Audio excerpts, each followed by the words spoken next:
நண்பர்கள் அனைவருக்கும் வணக்கம். இது என்னுடைய 4வது வீடியோ. 3வது வீடியோலையும் இதுலேயும் என்ன பார்க்குறோன்னா, எப்படி விஞ்ஞானத்தை விட மிஞ்சியதாக இருக்கிறது இந்து சமயம், அதில் உள்ள கொள்கைகள் என்பதை தான் நம்ம பார்த்துட்ருக்குறோம். போன வீடியோவில் என்ன பண்ணோன்னா, இந்து சமயத்தின் ஒரு கொள்கை விஞ்ஞான கண்டுபிடிப்பினால் நிரூபிக்கப்பட்டிருக்கிறது அப்படிங்கிறத நம்ம பார்த்தோம். அதை நீங்கள் அந்த காணொலியில் பார்த்து தெரிஞ்சுக்கோங்க. இப்போது இது இன்னொரு நோபல் பரிசு பெற்ற கதை. அது என்ன அப்படின்னாக்கா, நம்ம எல்லாருமே சஷ்டிக்கு சஷ்டி விரதம் இருக்கிறது உண்டு. அதாவது 15 நாள் 14 நாளைக்கு ஒரு தடவை இந்த திதி வரும். அதே மாதிரி சில பேர் ஏகாதசிக்கு ஏகாதசி ஒரு தடவை விரதம் இருக்கிறதும் உண்டு. இது ரெண்டுமே கால்டு பீரியாடிக்கல் ஸ்டார்வேஷன்னு பேர். இதை பண்ணுறதுனால என்ன அப்படின்னா, கேன்சர் வரதை நம்ம தவிர்த்திருக்கிறோம் அப்படிங்கிறது தான் ஒரு விஞ்ஞானம் கண்டுபிடித்த உண்மை. இப்போது உணவுப் பொருள் அதிகமாக விளைஞ்சிருக்கிற சமயத்தில் தான் இது மாதிரி விரதங்கள் இருங்க அப்படின்னு சொல்லியிருப்பாங்க. அந்த பழக்கம் ஏற்பட்டிருக்கும். ஆனால் கடந்த 100 வருஷமாக இந்த பகுத்தறிவு என்று விஞ்ஞானத்தின் வழியாகத்தான் எல்லாத்தையும் நிரூபிச்சிருக்கணும், அதை மட்டும்தான் நாங்கள் நம்புவோம், இந்து மதத்தில் மட்டும்தான் ஏதோ நம்பிக்கை இல்லாத, விஞ்ஞானம் ப்ரூவ் பண்ணாத கொள்கைகள் இருக்கிறது, கடவுள் நம்பிக்கை இல்லாத கும்பல், இதை பற்றி சொல்லிக் கொண்டிருக்கிறார்கள். ஆனால் இன்றைக்கி பாருங்கள், விஞ்ஞானம் என்ன சொல்லிடுச்சு? இந்த மாதிரியான பழக்கத்தினால் கேன்சர் வருவதையே ஒரு கம்யூனிட்டி தவிர்த்திருக்கிறது என்பது தான் உண்மை. இது விஞ்ஞான கண்டுபிடிப்பு மட்டும் இல்லைங்க, விஞ்ஞான கண்டுபிடிப்பில் மிகச்சிறந்தது என்பதனால தான் அதுக்கு நோபல் பரிசே கொடுத்துருக்காங்க. ஆக்சுவலாக நோபல் பரிசு யாருக்கு கொடுத்துருக்கணும்னா இந்து சமயத்துக்கு தான் கொடுத்துருக்கணும். இது 2016 இந்த நோபல் பரிசு கொடுக்கப்பட்டது. யாருக்கு கொடுக்கப்பட்டிருக்குன்னா, மருத்துவ துறையில் ஜப்பானிய விஞ்ஞானிக்கு, ஒரு மருத்துவருக்கு கொடுக்கப்பட்டிருக்கு.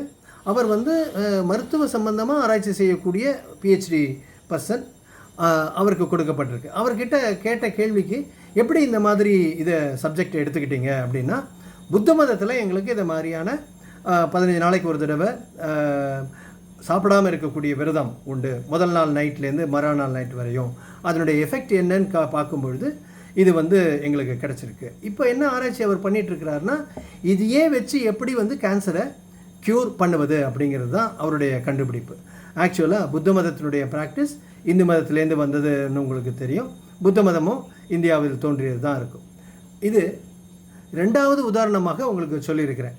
முதல் உதாரணம் என்ன சொன்னேன்? ஐன்ஸ்டீனே சொல்லிட்டாரு, உலகத்தில் மிக வேகமாக செல்லக்கூடியது லைட், ஒளி மட்டும்தான், அது மிஞ்சிய வேகம் எதுவும் கிடையாதுன்னு. ஆனால் இந்து மதத்தில் என்ன சொல்லியிருந்தாங்க? ஒரு கேள்விக்கு யுதிஷ்டர் என்ன சொல்லியிருக்கார்? மனிதனின் எண்ணம் தான் மிக ஃபாஸ்ட்டாக போகுது அப்படிங்கிறது தான் அவருடைய பதில். ஆனால் விஞ்ஞானியும் சொல்லிட்டாரு, அதனால் நீங்கள் மூட நம்பிக்கையில் இருக்கீங்க, அதெல்லாம் அந்த ஜாலரெல்லாம் இருக்கட்டும். ஆனால் அது 100 வருஷம் கழித்து, இல்லை ஐன்ஸ்டீன் கண்டுபிடிச்சதும் தப்பு, அதுக்கு மேலே ஏதோ ஒன்று இருக்குது, அதனால் வேகமாக பரவக்கூடிய விஷயங்கள், ஃபாஸ்ட்டாக மூவ் பண்ணக்கூடியது இருக்குது அப்படிங்கிறது தான் 2023வது கண்டுபிடிப்பு நமக்கு சொல்லப்பட்டிருக்கு. அந்த கண்டுபிடிப்புக்கு நோபல் பரிசு உண்டு. இது எல்லாமே விஞ்ஞானம் என்ன பண்ணுன்னா, காஸ் அண்ட் எஃபெக்ட், காரண காரியத்துக்கு உள்ள ரிலேஷன்ஷிப்பை மட்டும்தான் கண்டுபிடிக்கும். ஒன்றா காரியம் இருக்கணும், கேன்சர்னு இருந்ததுன்னா அதுக்கான காரணம் என்ன அப்படின்னு கண்டுபிடிப்பாங்க. இல்லை அதிகமாக சாப்பிட்றோம், அதனுடைய விளைவு என்ன அப்படிங்கிறத பிடிப்பாங்க. இது 2 தான் அதனால் முடியும். இது 2மே இல்லாமல் கேன்சருங்கிற நோயே வர்றதுக்கு முன்னாடியே அதற்கு சொல்யூஷன் கண்டுபிடிச்சது எவ்வளோ சிறப்பானது இந்து மதத்தில், நீங்கள் பாருங்கள்.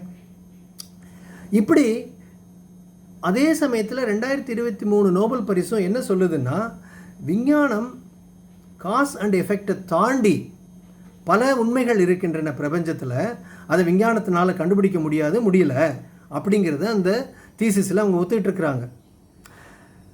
இதைத்தான் நமது உபனிஷதங்களும் சொல்லுது. இறைவன் என்பவன், அவனுடைய கான்செப்ட் என்ன அப்படின்னாக்கா, காரண காரியங்களுக்கு அப்பாற்பட்டவன். ஆக நீங்கள் விஞ்ஞானத்தை ரொம்ப ஆழமாக படிக்கணும்.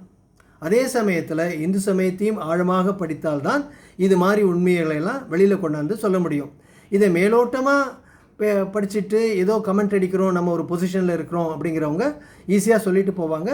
அதனால் நீங்கள் இந்து சமயத்தை எந்த விதமான குறையும் நினைக்க வேண்டாம். இந்த மாதிரி உண்மைகளை உங்ககிட்ட பேச வரவங்கக்கிட்ட நீங்கள் எடுத்து விடுங்க.